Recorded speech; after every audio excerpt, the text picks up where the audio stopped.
All right, welcome to edition of Buck What You Heard. My name is Gene. You can reach me at Super Heavyweight, and you follow me, I'll follow you back. I'm joined tonight by my co-host Michael Pless. How are you doing this evening, Michael? Oh, doing great. It was a good weekend.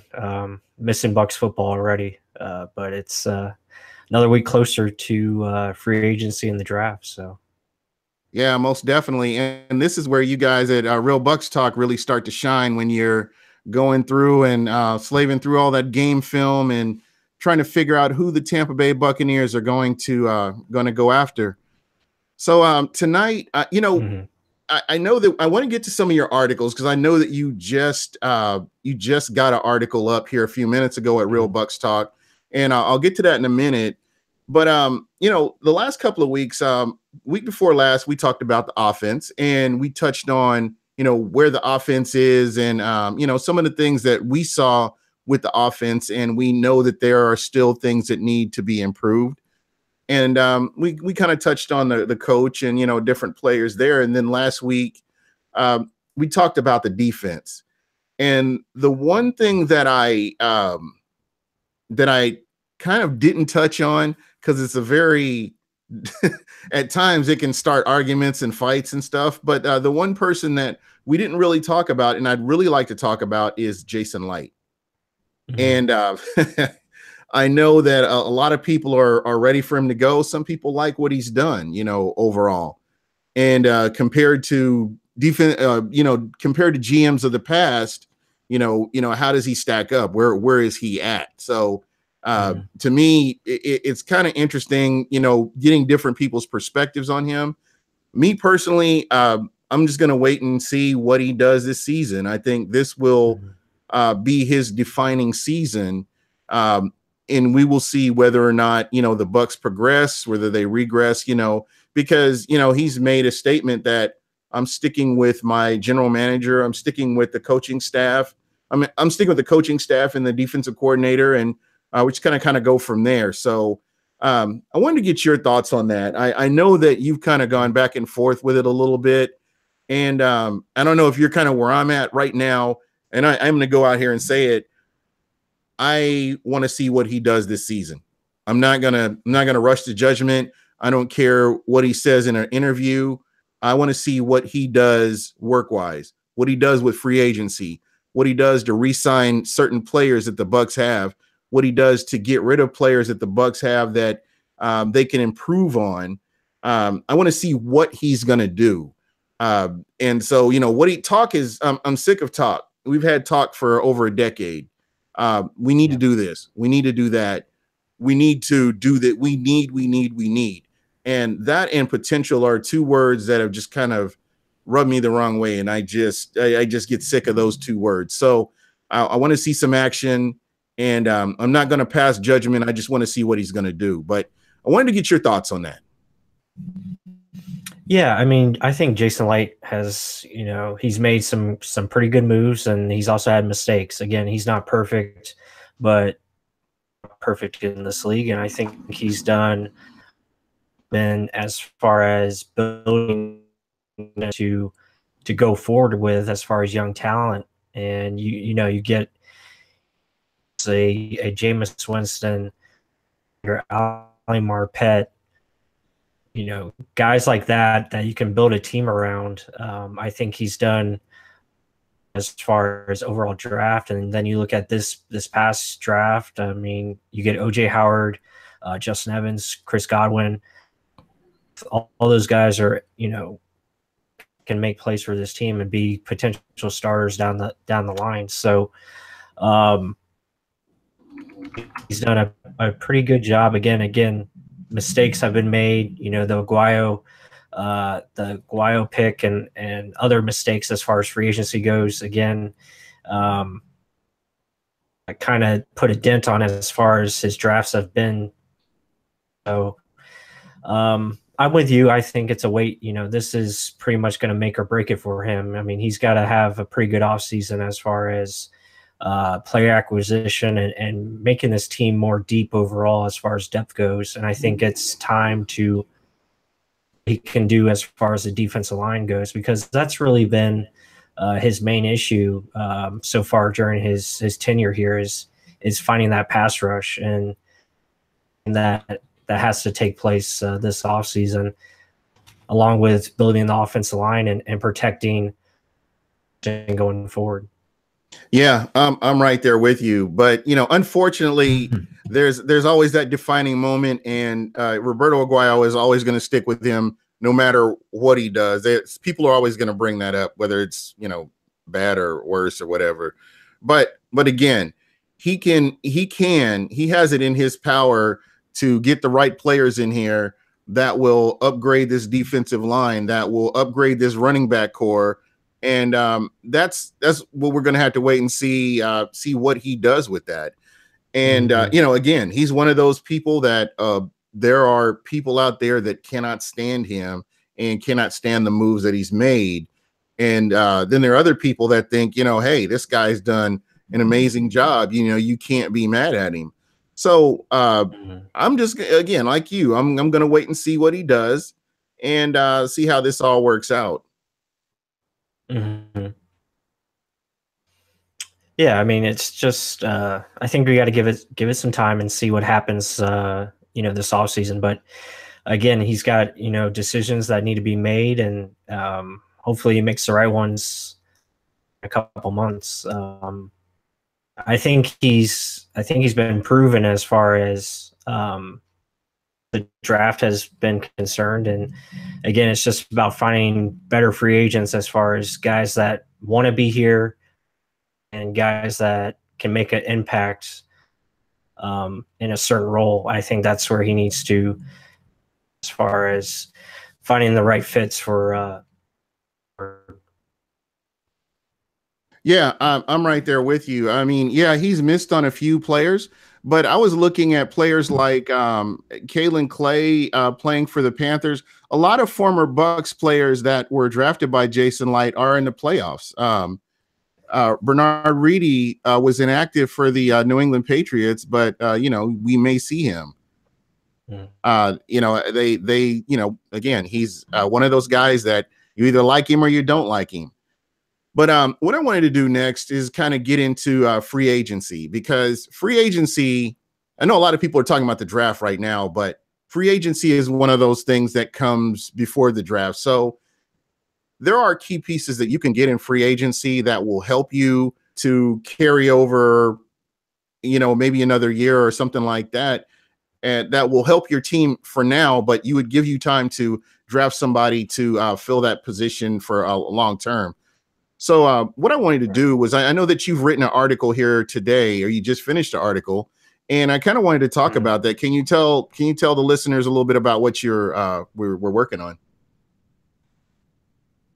Yeah, I mean, I just put an article up on Quinn Nelson, the guard from Notre Dame. So this is a little more draft related, but I just put an article up on.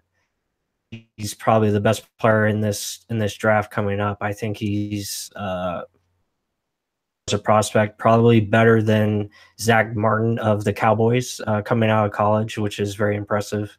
The guy just knows how to, probably the most dominant run blocker I've seen as far as guards go. I mean, he's an outstanding player, and if he's there at 7, he'd be a great pick for the Bucs.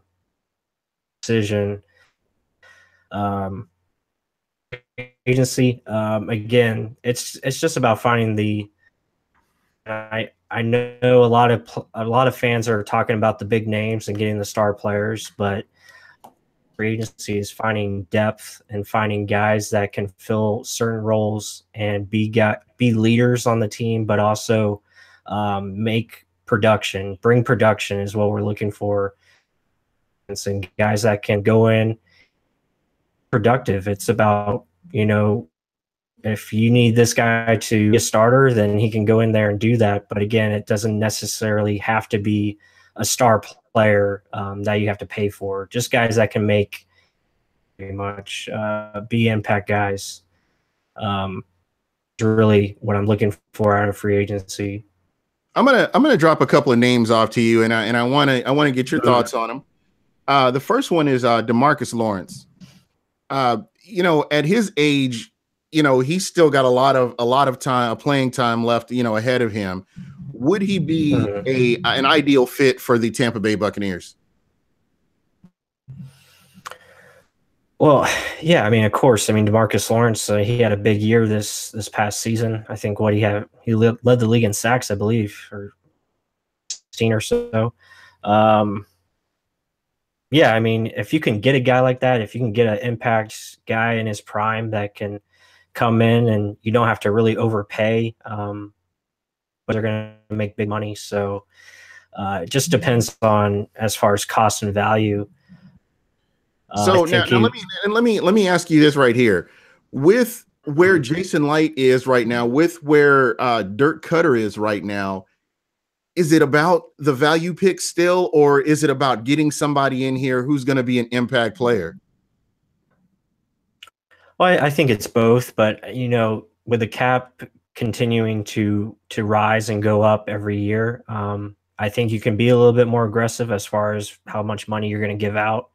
Um, which I'm not sure he will be. I think Dallas is going to do everything they can to keep him, but if he does become available, yeah, I think the Bucs definitely have to look into it. I mean, this is a that the Bucs have right now, and they desperately need guys that can come in here and help them out. And it's what they're going to have to do. They're going to have to find a way to get free agent pass rushers in here, whether that be a DeMarcus Lawrence or Ezekiel Insah or the other guys, maybe a Michael Bennett if he gets cut. Finding guys that can come in here, consistency as far as players and bring an impact in free agency. Yeah. Draft a rookie as well. You can go that route. Yeah. Let's face it.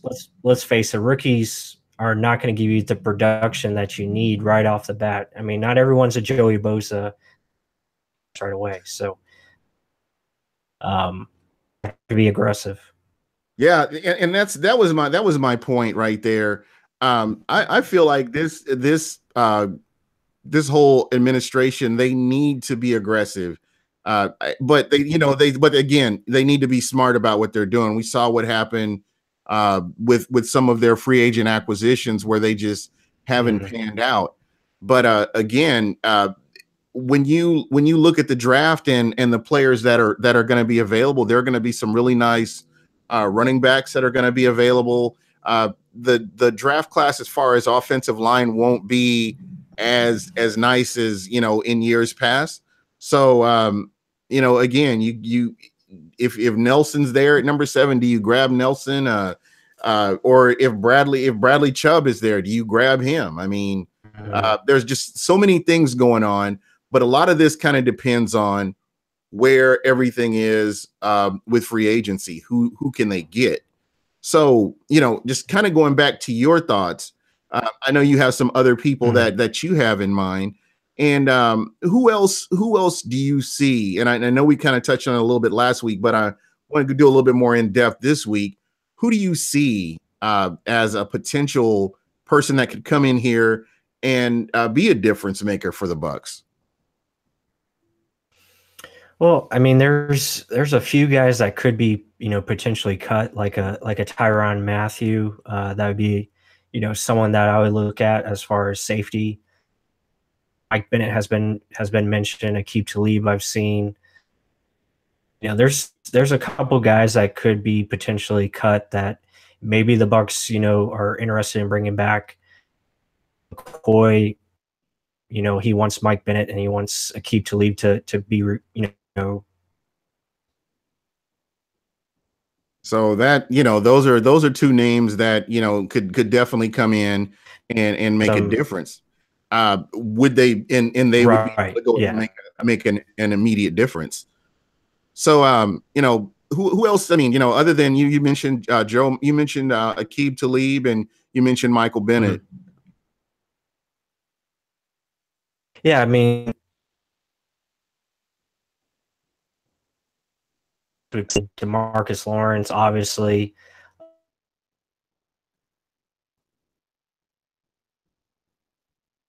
And another guy, I think you kind of froze up here, Mike. And once you get back, center. What? No, I was saying you kind of broke up a little bit. Can you repeat that? I was just saying, the usual guys like DeMarcus Lawrence would be impact players, but again, it just depends on their availability. Of offensive guys go free agents, I think James Hurst from Baltimore, and those are some offensive linemen that I would look at that had pretty good years. And from the Titans is another interesting player who pretty good veterans, solid players, nothing flashy, but they do their job and they're consistent players. And that's really what this team needs to start looking at, is just overall consistency and guys that can in their stats as far as their overall career and can come in here, scheme and fit into what we're trying to do here and make our team better. That's really what it's about, is finding ways to make your team better. And it's not always about finding the best players. It's about finding the right ones. And that's what the Bucs need to see and really build your depth from, the top to the bottom. There you go. One of the questions I wanted to touch on, one of the people in the live chat had mentioned, should the Buccaneers get another safety in free agency to pair with Evans? And it looks like they mentioned Joyner from the Rams. Is that as big a necessity as, say, an offensive lineman or possibly a defensive lineman? I mean, your line will help your secondary, but if you could shore somebody up back there to go along with Evans, is that an option, or what do you think? Yeah, when I look at free agency for the Bucs, this offseason, there's really that I think they really need to target, really fit the strengths of free agency, and that would be offensive line, which is at guard, the guard position. Mm-hmm. I would say safety as well. I think safety is one of those positions where they can get a guy that can come in, and be the other guy on the other side. Also, corner. I think corner is very strong at free agency. That's pretty much it. And maybe running back if they want to get a veteran running back, but that's pretty much it. I mean, maybe defensive line if certain guys are available. But again, there's not a lot of guys there. I think they can get guys that can provide depth, like I said last week, and Alex Okafor. I think those guys could be good depth players and have guys off the bench. As far as impact players, I really only see a few guys, which would be at guard, safety, corner.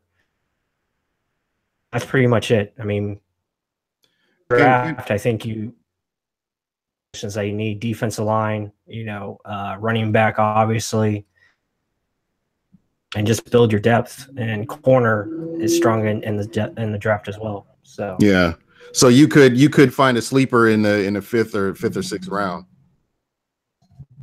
And there was a question that I had posed in one of the rooms, one of the Bucs rooms, and I was asking, at that number 7 pick, when you have 8 picks total. You have 2 picks in the 6th round, and is there a player on the board that you would actually move up to get? Is there that one player that you feel like could be the game changer for the Bucs that wouldn't be at number 7 and might force you to move up to a higher position? Is there anybody on your draft board that you see that you would do that with? Well, I mean, depending on what happens in free agency, I would move up for Quentin Nelson. I would move up for Bradley Chubb. I mean, any of those two guys, I think they're probably the two specs in this draft as far as just top to bottom, pretty much complete players, and pro ready. So those would probably be two guys that I would trade up for. That happening, I don't think the Bucs are one player away. I mean, if the Bucs were one player away, sure. We have multiple holes that we have to fill. We have to build depth on this team. Honestly, I would like to see us trade back, if anything, picks. Once Bradley Chubb and Quentin Nelson are gone, Everyone else is kind of in that same boat. I'm not on Barkley train. I don't believe in taking the running back in the first round, especially with so many running backs that are available later in the draft that the same type of ability. Um, So do you? So do corner, you? So let me ask you this, and before we go on to go into your yeah, second portion of this, do you feel like Dallas and Jacksonville were the exceptions to the rules as far as drafting a running back so high? I think it shows the running game is very important. I think the running game teams need to have to be successful, obviously in the playoffs, and if you want to, win championships. But you look at the Eagles and certain things well, put them in position to win, and that's third down, and they take care of the football, and they know how to get after the quarterback. Don't really run the ball particularly well. I think the Eagles have been better, obviously, because they got Ajayi, which Mhm. shows how important the running back position is. I'm not saying you don't take a running back in the first round. If the guy's good, he's good. It's good to have good quality running backs back there, but I'm in the mindset of be had in the third and fourth round. You look at all the running backs were drafted after the first round. So that's just my point of view. Yeah. Now, do you Um, think that the Bucs have the talent evaluators to find these players? I mean, you look at what they did last year when they got McMuffin and brought him in here, and he didn't work out, and then he ended up going to San Francisco. So to yeah, me, I don't know. I just going back kind of makes me nervous. I really would love to have a running back, a running game like some of these teams that we've seen in the playoffs. It would be so nice to have that. But again, you have to fix the line first. Games are won and lost in the trenches. I say that every week.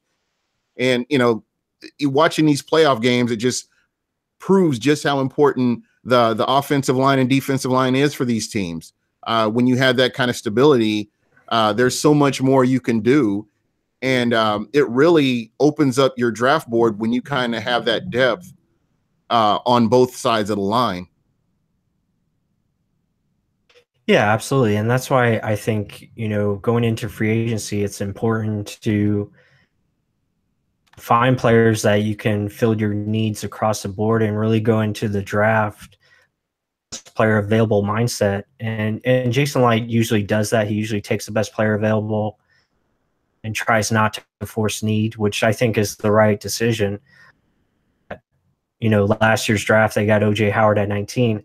No one thought OJ Howard was going to be there, and he was the best player on the board, and they took him. So that's what you try to do in free agency. You try to that's possible at each position that you can that makes sense, and you try to find the right players to the draft with an open mindset. And let's say, let's say Saquon Barkley somehow falls to 7, then if you have, you know, have guys in place that you feel comfortable starting on, every Sunday. So it really just depends on, what happens as far as these next couple of months. But yeah, as far as trading up, I don't really see that taking place. I would rather see us trade down and picks, because I think there is a lot of quality players in this draft that you can get in the second and third rounds. Yeah. And what's interesting to me, I know you talked about Barkley. I haven't really. I've seen him. I've seen some of the film on him. I really, again, is he? Do you feel like with his skill set, could he be an every down back in the NFL? Yes, he is good. He's one of the top prospects in this draft. I think it's Nelson, and then you probably have Barkley is right behind them. Fitzpatrick is an elite prospect as well, as far as a corner slash safety. those are probably my top four guys. But yeah, Barkley is very good. He's the real deal. Okay, that's what I was wanting to get your opinion on that. So again, as we're looking at that, and everybody's going to have their opinion. We don't know, as I mentioned earlier on, we don't know who's going to be where because of free agency. Free agency hasn't even started, so the Bucs still have to go out and figure out who they're going to re-sign and bring back, and then from there Right. you go out and you get your free agents, and once you have that done, then you have an idea of who you want to look at. And Amazement 717 was asking, did the Bucs make picks that were luxury picks rather than a need? Howard TC said Howard was a luxury, but his worth was too high in the past. I'm going to disagree with that because if you remember the end of the season 2016, I believe Cameron Brate went down, and there was a huge drop off in the tight end position. I think this was a good pick. I don't consider it a luxury pick because there wasn't a lot of depth at the tight end position, and that's one of those things that Jameis Winston did use his tight ends quite a bit in 2016, and we saw just how beneficial OJ Howard was in 2017. So I don't see that as a luxury pick because there just was nobody else after Cameron Brate that I would consider such a steep drop off in that position. What do you think? Yeah, I mean, I don't know I don't agree that it was a luxury pick. I think it's, like I said, it's just about finding and getting the best guy you can get. And at that time, OJ Howard was the best player on the board by a mile. I mean, he is a complete talent, and this guy's probably going to be one of the better tight ends in this league going forward. And you could argue they can attack McKinley, Charles Harris, because due to our pass rushing needs. I mean, I can understand that point of it, but I think OJ Howard was the right decision. I think that's going to show. Yeah, I totally agree with you. For me, like I said, I remember when Cameron Brate went down, and Jameis Winston really didn't have a tight end that was near his level. It was such a steep drop off talent-wise from Cameron Brate to the next tight end. So I thought it was a good move. I thought it was something that needed to be done. We were very fortunate because if I'm not mistaken, people were projecting OJ Howard to go as high as number 7 to number 9, or 7 to 10, I believe, is where he was supposed to go. And I didn't even look at anything on him because I thought he was going to be off the board. So it was kind of a shocker to see him fall as far as he did.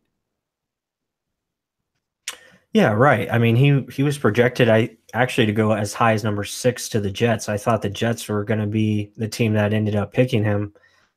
And he fell, past the Jets, and then and once he got out of the top 10, I mean, he was at our pick. I thought he was going to be available, and like you, I didn't write anything about OJ Howard because I thought he was going to be, like you said, gone. It was funny though, the first guy we mentioned after picking 19, I told Mark, I was like, great pick, and it ended up being our pick. So it's funny how the draft works. Again, nothing is a lock in the draft. Anything can happen. You have teams making, led by different decision makers and different thought processes. So certain guys are over evaluated. Some guys are under evaluated. There's a lot of things that can happen in the draft, and that's what makes it so unpredictable. Don't know who's going to be, rising or falling during draft day, which makes it very exciting. Yeah. Another question here from one of the listeners here.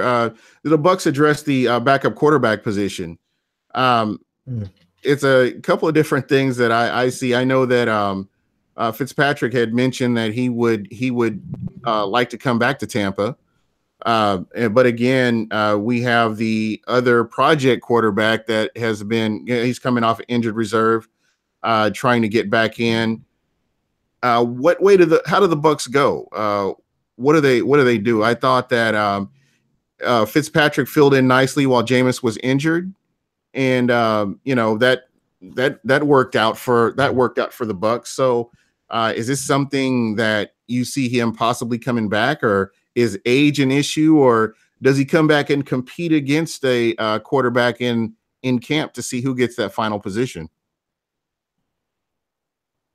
Yeah, that's a great question. I think, personally, I would probably just bring the same group back. I would probably bring Fitzpatrick back and have Ryan Griffin him and see who earns that spot. Griffin beats him out, then that's great. You have a younger backup and a guy with upside to back up Jameis. But yeah, I think they'll probably look into that as far as bringing the same group back, and that group consistent. I'm sorry, going forward. Yeah, absolutely. So, just kind of moving forward, another name I wanted to throw out there at you is Junior Gillette. Would Junior Gillette be a fit for the Tampa Bay Buccaneers? Interesting character. I go back and forth with him because he's a blessing and a curse at the same time. So I just kind of wanted to get your thoughts on it. Skill set, has a lot of history. But it really depends on what the Bucs are going to do defensively, and we can talk about this next. Is like, is it time that we finally shift to 3-4, or are we going to stay in the 4-3? Those are decisions that need to be made, and I think if they really want to go into the 3-4, then possibility. But I just don't know from a character standpoint that they bring on board. And really hasn't been consistent enough to contracts to bring him in personally, but that's just my opinion. I don't know. I think there's better options out there. Yeah, and I think the fact that he was in this was the year he was in the last year of his contract, and prior to that he'd been injured, so there just wasn't really enough game film to really properly evaluate where he is. And just the fact that he got X amount of dollars going to Washington, and he just didn't produce based on what he was paid. I mean, I don't know if that would be a smart pick, but he's another name that's out there. He did have a bounce back season this season, but again, I mean, that doesn't tell you everything, because you look at what Josh Norman did. There was not a whole lot of film on Josh Norman, and he got that huge contract because of the games, the season that he had in Carolina. And then he's been decent. I'm not taking anything away from him. He's been decent, but I wouldn't have shelled out that kind of money for his production, to be honest. Right.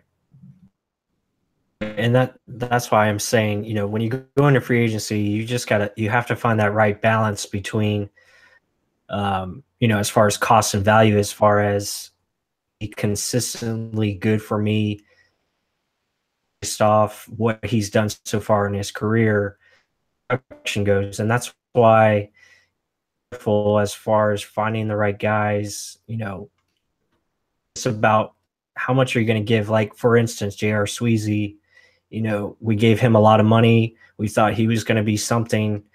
He got injured, unfortunately, during the offseason. Same player that he was in Seattle. But then if you look at his Seattle tape, again, not very consistent, inconsistent guard, inconsistent player, showed up on tape this season. So really what you get, I mean, it is what it is. So it's just about finding those right guys. That's why I'm saying find the right players and consistently produce. Sort of like a Brent Grimes, guy that's been consistent and probably our best free agent signing. So, finding guys like that, Vincent Jackson. Yeah, And while we're talking about these free agencies, I want to go to a free agent acquisition from last season, or the end of or the beginning of this season. I want to talk about Chris Baker, and you as a GM, and because I know we talked about this before he even set foot on the field, and he looked good on paper, or whatever. What did you see in Chris Baker? I'm wondering what the GM saw in Chris Baker that they felt like they could bring him in here and he would be a difference maker. And because where I'm going with this, I'm trying to understand what are these GMs looking at? What are the head coaches looking at when they look at a player and say, okay, we can set him in here, and based on his performance, we can get him in here and he can produce. I look at a player like Calais Campbell, for instance. I am going somewhere where I know I'm rambling, but I am getting somewhere sooner or later. Calais Campbell, I've gotten to watch him in person, and that guy is a freak of nature. And you can double and triple team that guy, and he's still, he's making plays. He's playing at a high level when he was with the Cardinals. And I felt like that guy with a high motor, a guy that's always got a nose for the ball, and he's just a playmaker. He would be ideal for that Buccaneers line. And unfortunately, then that's where we get into the value picks, and we're only going to spend X amount of dollars to do this, and we're only going to do this. Where do you draw the line? I know you have to be balanced in all this. Where do you draw the line with a guy like a Chris Baker, who played for a Washington team that their defensive line was okay, I guess, when he was playing, and then you bring him in here and you put him next to Gerald McCoy, and he doesn't produce nearly as much as he did in Washington. I mean, is that something that it just kind of depends on what happens when you get him here, the locker room? What do you see that maybe the GM saw? Yeah, and this is what the Bucs have to be better at as far as what information. It takes research. Doing your due diligence on players and understanding what they're going to bring, not only on the field but off the field, as far as their work ethic and character. Also, production. Again, years at Washington where he had some good numbers, put up some sack numbers, but again, there were signs saying, "Hey, this guy's lazy. This guy doesn't do this in practice. This guy doesn't." He takes plays during games. It's just about getting, what you're getting as far as a return investment. For whatever reason, it just didn't work out with Chris Baker, and Bucs thought they were getting, hey, this guy could come in, he could bring pass rush ability at the nose tackle position, be a force in the run game, and out. I don't know if that's a difference in schemes as far as what Washington was running. Again, Washington is mainly a 3-4 team where they had Chris Baker, rotating at a defensive end. He was lining up more against, guard/tackles and getting more favorable matchups.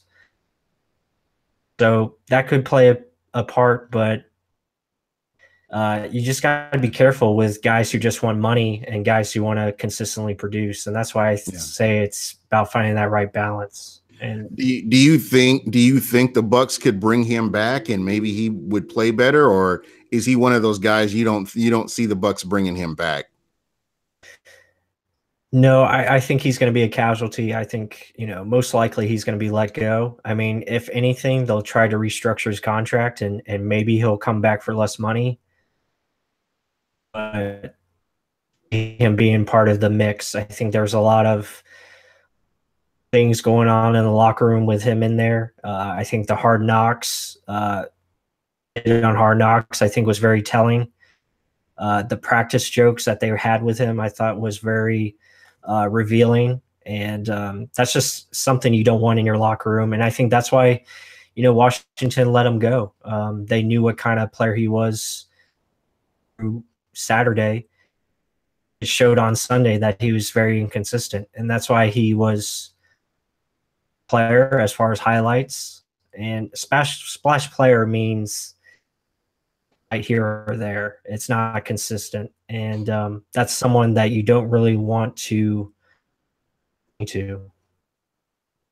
Yeah, I 100% agree with that. And again, there's a lot of things that we saw before the season even started that were kind of nerve wracking to me, especially the red zone. And I mean, you guys can go back to some of my podcasts from last year. That was when myself and Michael both said we had concerns about the red zone offense, and it reared its ugly head this year. So it's a lot of things that the Bucs have to get fixed, and I think that kind of goes back to the running game again. I know that everything that we bring up as kind of a problem either leads back to the offensive line or the running game. And it was good to see Peyton Barber. I expect to see him back in some capacity to where he's helping this team out and getting more reps, because he earned that last year. Just kind of depends on who else they bring in at the running back position. Again, they're going to look at the offensive line and reevaluate that. Guard is definitely a position that's very important that I'm sure the Bucs are looking at as well. So that will be one of those things that they are, really looking to address in the offseason. So, and I know that we kind of talked about it a little bit. We talked about Junior Galette. We talked about Justin Pugh a little bit, didn't we? Or was that off? Was I off camera with Justin Pugh? That may have been. Talk about Justin Pugh. Yeah. What are your thoughts on him, man? Because that's kind of one of the guys that I've been looking at, being that he plays a tackle/guard position. I think that he would be of kind of benefit as well. Yeah, I think Justin Pugh, James Hurst, Josh Klein, all those guys, and I think they kind of fall in the same boat. Again, they're veterans, guys that can bring in good production, guys that can be consistent players. Offensive line, especially next to Ali Marpet at center, be good additions. Again, it depends on how much you want to spend and what the cost is going to be. And again, these guys are in their prime years. They're not too old. They're right around 26, 27 years old, and experience and can provide versatility as well. So that would be a good target to look at. But again, it depends on their availability. New York probably wants him back. So I think that'd be a very good fit. I like his game. I like how he plays, and he's definitely one of the bright spots on that Giants line. Yeah. And Amazement 717 said, what type of O lineman should they get? An agile O lineman or a bully type O lineman? For me, and I mentioned this last week, and I was talking about the defensive line, but I'll say this about the O line as well. There are no dogs on that line. And what I mean by that is people that are aggressive, people that get after it, people that play past the whistle. We've got guys that, they're good players, but nobody that a defense is going to fear or worry about, So those are the kind of players you need on your team. Those are the kind of players that you want that are going to get in there and, try, they're going to be aggressive. Yeah, absolutely. I mean, you want guys that, know how to finish their blocks. And that's why, about Quentin Nelson, I think that guy, if he's available at 7, he'd be a great pick. Today on realbuckstalk.com. Ryan Jensen, all those guys know how to finish and know how to play even after the whistle. Always moving, motor high. That's kind of what you want alongside your offensive line. You want them to be technique sound and blockers, but guys that just give their everything on every play. I think that's important. So yeah, that's Yeah, most definitely. Because as you mentioned this, when your offensive lineman or even your defensive lineman getting put on their ass and pushed around and slapped around, you need aggressive players. And again, they need to change the identity of both sides of that line. They need to go back to being at least, a offensive coordinator or defensive coordinators like, oh wow, we got to play the Bucs again. It should be like that. It shouldn't be, oh, we get to play the Bucs. It should be something where they put the fear in people, or you have to really pay attention to this team. It's not a team that you're just going to come in and run on, or a team that you're going to be able to use your O-line and have time to pass the ball. It's got to be better. Things just have to be better than what they are. Absolutely. And like I said, I've been cards on our website as far as Roblox talk, and position they're going to attack in free agency.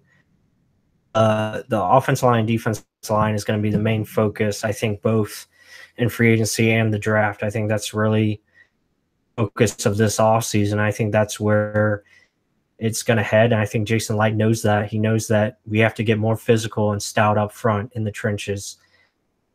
Look at the playoff teams, every single one of them, they knew how to protect the passer, and they knew how to make havoc back there. And I think that's to do this offseason and build depth along both lines. Yeah, most definitely. And again, that's, as we mentioned, and we keep saying that's where games are won and lost. I mean, again, you can go back to the playoffs. You can look at the change. Just look at the change the Saints made. At the beginning of the season, I can tell you for a fact, nobody picked the Saints to be where they were or go where they went.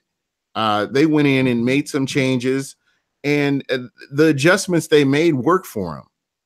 And I can tell you that the Bucs are capable of doing the same thing.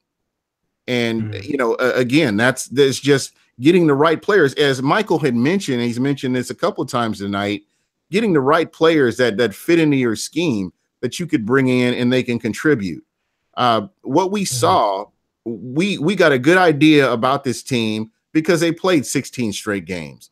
They didn't have a bye week, and we saw how they handled that towards the end of the season, where they were still fighting. You had players that were still fighting to win games. So again, I'm not making excuses for them. I'm just looking at what they were doing towards the back end of the season, when a lot of teams probably, hey, we've been playing straight. We played 16 games straight. And, a lot of teams, players would have gave up, but you had players that were still out there fighting and going out there trying to win games. So that's very promising to me. Hopefully they can build off of that. What are your thoughts on that? Yeah, absolutely. Just like you said, there's a lot of negatives that happen, injuries, 16-game season.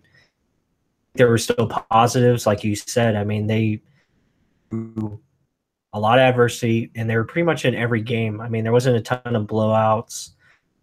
Job of ways to stay in games, and they almost came away with a couple wins, but tough late losses. Look at the Buffalo Bills game.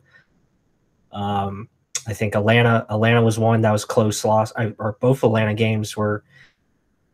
So a lot of tough games that lost at the last couple minutes of the game. I think Arizona, even though it looked like a bloodbath, it was a close game. I mean, we had a chance in that game. Same thing. That game that's still a sore subject with me. Adrian Peterson ran for 15,000 yards in that game. I was furious, but we're past that. We're into the off season now, so I need to let that go. I mean, a lot of tough late losses instantly changed our season. You could have easily been, 9-7 or 10-6 if you find ways to close out those games. A lot of positives. I mean, Jameis Winston was better this year. I thought he made a lot of strides. Again, I think he's continuing to learn. what he needs to do and learn how to play with the calmness that is needed forward. And I think he showed that, the last 4 games. I thought he showed a lot of promise. I mean, game, the way that his day was going, and to make Chris Godwin, I thought showed a lot of side for him going forward. Yeah. Great point. Robert Jonas was asking about Noah Spence. And no, I haven't given up on Noah Spence. He's had 2 unfortunate injuries. I hope that is something that he can recover from. I still believe he's a talent.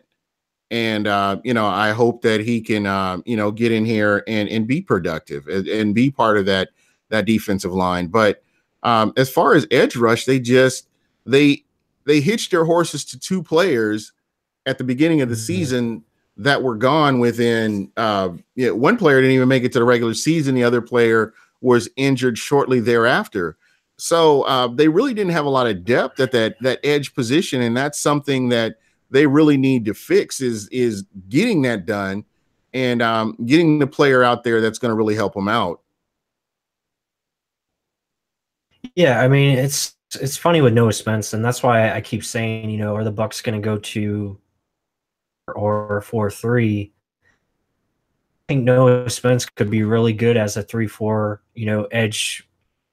I think he could be that guy that lines up off the ball and be more consistent, because at his body type, and I think he's that typical 4-3 DN. Even though he showed it at times during his rookie year, I think he would be more effective if he could, stand up and rush the passer and use his speed, because that's what he is. He has speed and he has athleticism. I think that's something that the Bucs need to decide. Get him stronger and add more weight to him and get him bigger. 4-3 DN where he can stop the run and get after the quarterback as well. To his strengths, where they go into a 3-4 and get bigger bodies up front around him so he can make plays off the edge. I think he decided going because forward. His get off is ridiculous. I just wish they could do something with that, but eventually, again, he was injured and, he wasn't able to really help the team.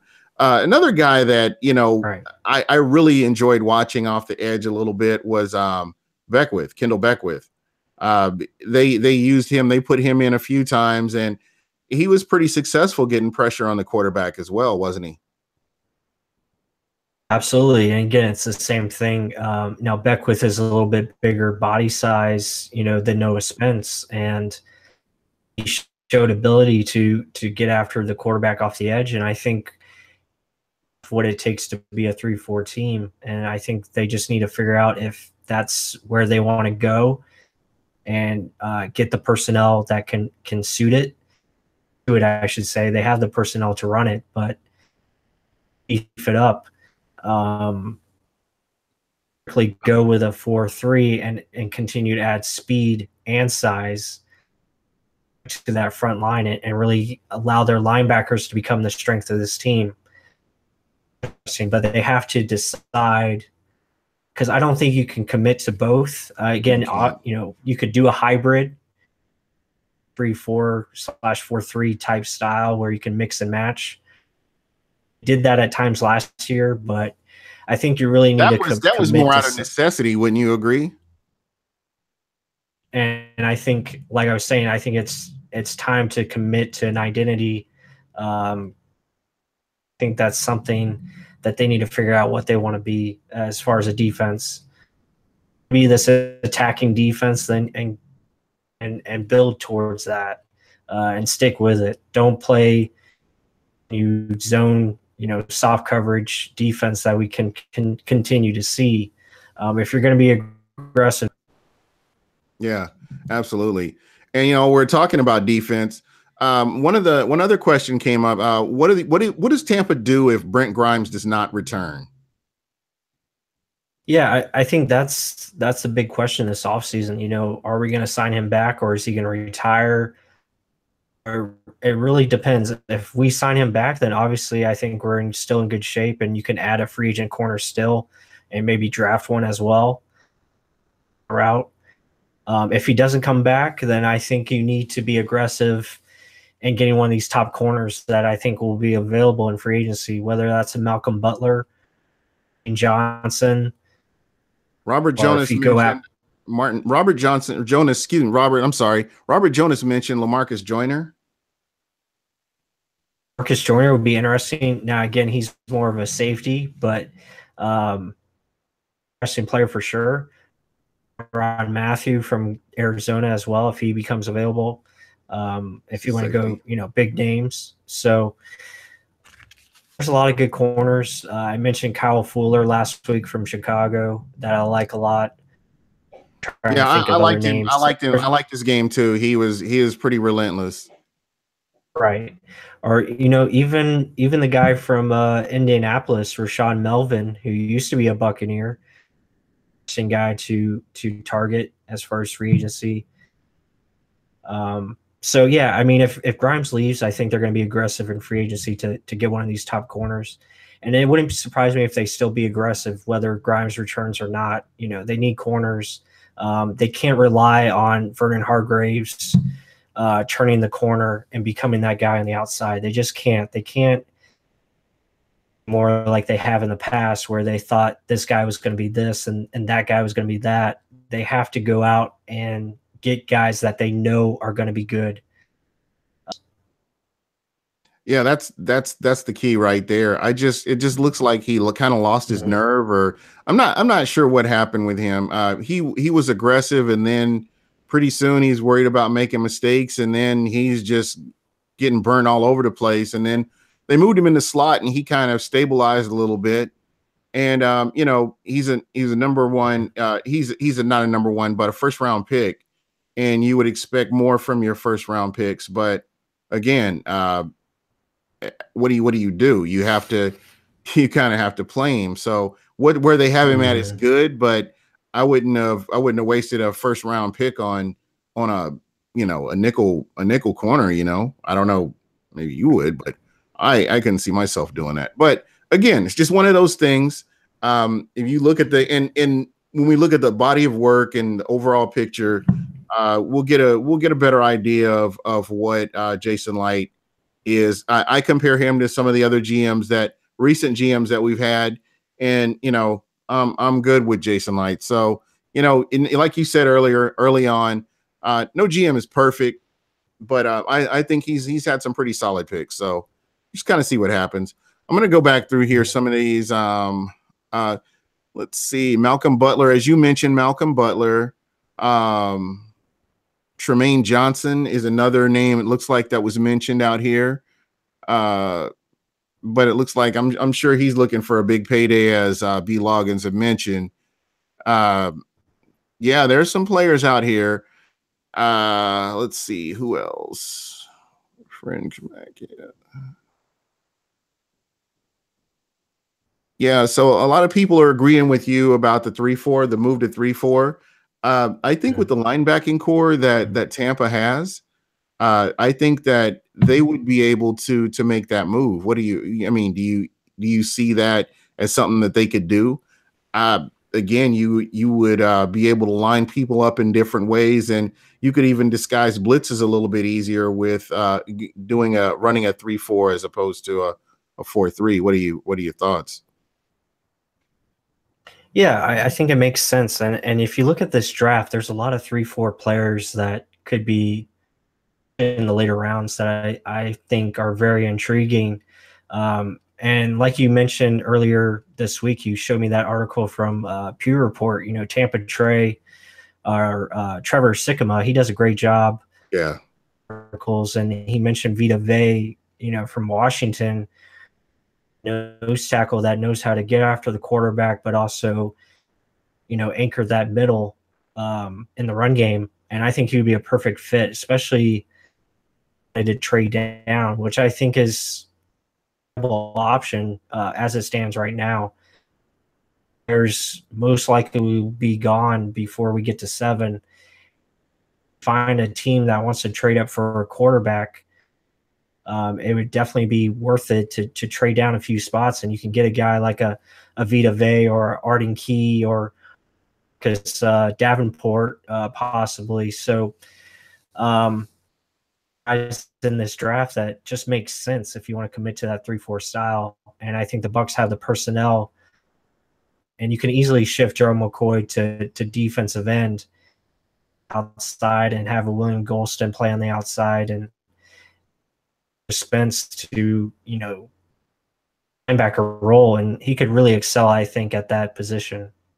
Absolutely. I agree with that thought exactly. Again, I'm looking at the draft board and I'm kind of wondering what teams would be willing to trade up for, a quarterback. I mean, what teams do you see that would be a potential suitor for that number 7 position?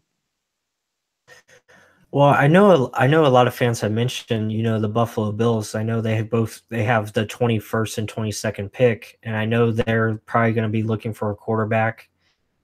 Again, do they want to trade up that high into the top 10? Is there a quarterback worth taking that high? I think a smart move for the Bucs to get 2 first-round picks. I think that would be equal trade value as the trade chart shows, and players at 21st and 22nd overall be a possibility. I think Arizona is another team that would be looking to trade up for a quarterback at I think they're at 13, if I'm not mistaken. Yeah. That's what Amazement 717 was saying that they were looking at possibly Arizona trading up. But go ahead. Yeah, so there's that team, and then I think there's a couple other teams that might be looking for a quarterback on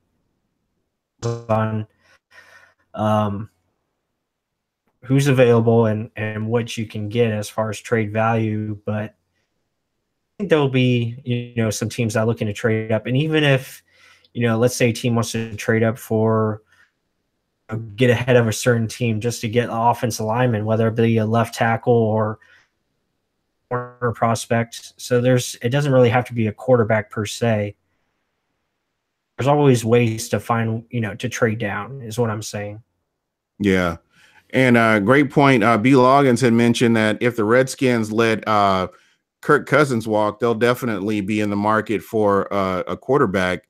And right. Their lunatic owner, he'll trade his sister and his mansion to try to move up in the draft if he can. So there's always that possibility that a team like a Washington could move up and be a good suitor for that number 7 position. But, this is crazy. It's already been an hour. We've been on here talking football for an hour. I've been trying to get guys, and I know that guys are talking amongst themselves here. I've been trying to catch some of the comments here, and I think I've gotten pretty much everybody on here, or we've mentioned everything that has been talked about in here, guys. And again, to any new listeners, welcome. Thank you for, interacting with the chat. And like I said, I try to make sure that I can, get your comments on. If it's something that you want me to ask or want me to say, I'll see what I can do. What do you think about McFadden from Florida State? Yeah, the cornerback from FSU. To be honest, I really haven't watched a lot of them. Again, I just started getting I just watched Quentin Nelson for the last 3 hours, and he's easily the draft. I'll continue to say it, and I'll say it till the draft is over. My opinion. But yeah, McFadden, I've seen bits and pieces, and I like what he brings to the table. He's very athletic. I will definitely watch more of him, and maybe if I think he's a good fit, maybe you'll have an article on him in the next couple of weeks. But corner is a position of need, and I think that's something that you can get in this draft, whether it be around all the way up to the 5th round. I think there's a lot of good corners. Yeah, I agree. Well, anyway, that's pretty much it for us, and we're going to go ahead and get out of here. But I want to get your final thoughts, Michael Pless, if you would, please. thoughts. Not really a Bucs related, but I just want to talk about this past week, the Eagle fans and their treatment of Minnesota Viking fans.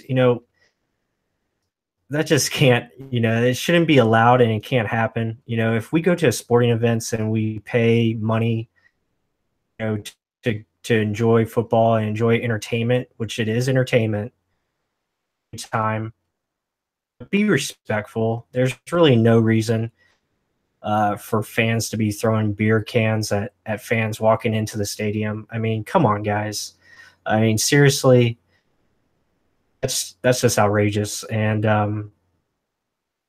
to fear your lives to go to a sporting event to enjoy football, the game that everyone loves, and happens to those guys that the fans, and they fix this. But looking forward to the Super Bowl. I think it'll be an interesting one. As far as we get closer to this offseason, we got the Senior Bowl, which will be exciting. I'll be definitely watching that. As always, go Bucs. It's starting to heat up, so we got a lot of stuff coming. Yeah, there you go. I want to thank everybody that's joined in, and everybody that joined in the chat. I appreciate you guys. Any new listeners, welcome. We'll be on here and talking Bucs football. And as we get closer, we'll be able to have more, more talk about what the Bucs are going to do with free agency. To piggyback off of what Michael Pless said, I do not, and this is no secret, I do not like the Philadelphia sports fan base at all. The Flyers, the Phillies. When the Tampa Bay Rays, I'm a Yankees fan, but I went to a World Series game with a friend of mine who is a Rays fan, and some guy spit on her, and it was disgusting, and it irks my nerves that you get that caught up in a game and it gets to that point. So I was not surprised. And then the times the Bucs have faced the Eagles, and their fans are just horrible. I mean, there's a reason they have a freaking gel under their stadium. They're just they're young, that's just how they do. But again, I'm not surprised by what they do, but again, they don't, there's no place for that in sports, period. So again, that's just my thoughts on it. And until somebody proves me wrong, or I see a fan, because what gets me is there are fans out there that are not condemning it, and they're laughing at it, or they're retweeting it, or they're playing it over and over again, but they're not saying this is wrong, you guys shouldn't be doing that. I can guarantee you, if I see a Bucs fan doing some crazy stuff like that, I'm going to call them out on it because it's wrong, and it makes the rest of the Bucs fans look bad. But again, that it's to a point right now. I dislike the fan base so much that I will be pulling for New England myself. That and they beat the Atlanta Falcons last year is another reason that I would be pulling for the New England Patriots as well. But that's being petty, I guess. But anyway, be sure to check us out next week. We'll be talking more on the draft, and we'll have a little bit more information. We're gonna probably take a break here pretty soon, just because there won't be a whole lot of stuff going on, after the Super Bowl, up until we get into free agency and we see who's going to be getting signed. So we'll definitely get into that, and we'll keep you guys informed. And as we get closer to draft, and we'll get through free agency, we'll start doing a little bit more stuff, and you'll get to I'll make sure that we're interacting with everybody. But that's pretty much it for us. And again, I can't tell you how much I appreciate everybody that's participated. As usual, Michael Pless, my offensive and defensive coordinator, the guy with all the answers, here with me, Gene, the captain of this ship. And we're about to get out of here. So remember what I say, buck what you heard.